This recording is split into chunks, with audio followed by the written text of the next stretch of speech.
ஆனந்த நிகழ்வுகளின் ஆரம்பம் உங்கள் ஆப்பிள் தொலைக்காட்சி. ஸ்ரீ முஷ்ணம் அருகே காவலக்குடி கிராமத்தில் குடல் புடுங்கி திருவிழா, திரளான பக்தர்கள். கடலூர் மாவட்டம் ஸ்ரீ முஷ்ணம் அடுத்த காவலக்குடி அருள்மிகு அங்காள பரமேஸ்வரி ஆலயத்தில் 5ஆம் தேதி காப்பு கட்டுதல் தொடங்கி நாள்தோறும் விநாயகர், முருகர் மற்றும் மூலவர் அங்காள பரமேஸ்வரிக்கு சிறப்பு அபிஷேக ஆராதனை நடைபெற்று வரும் நிலையில் 7ஆம் தேதி அன்று மயான கொள்ளை நடைபெற்றது. இதனைத் தொடர்ந்து தீமிதி திருவிழா மற்றும் வீதி உலா நடைபெற்றது. வியாழக்கிழமை இரவு சுமார் 12 மணி அளவில் சுடுகாட்டில் அங்காள பரமேஸ்வரியை தத்ரூபமாக பொம்மை செய்து மேளதாளம் வழங்க அம்மனுக்கு முன் கோழி பலி கொடுக்கப்பட்டது.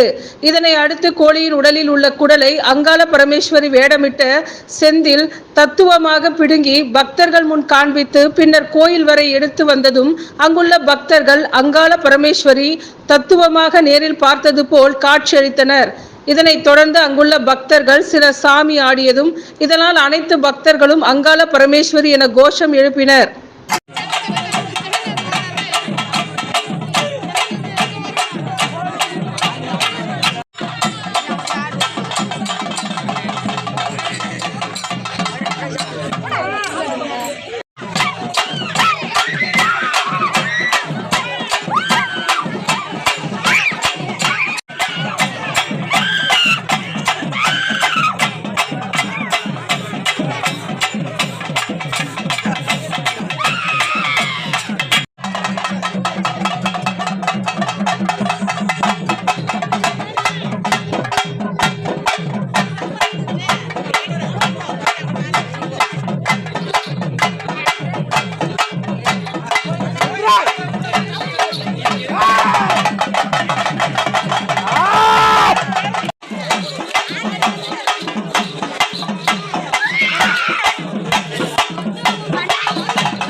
இந்த சேனல் மக்களுக்காக செயல்படுகிறது என்று நீங்கள் நம்பினால், வாய்ப்பிருந்தால் எங்களுக்கு முடிந்த உதவியை செய்யுங்கள். சப்ஸ்கிரைப் பண்ணுங்கள், பெல் பட்டனை கிளிக் செய்யுங்கள்.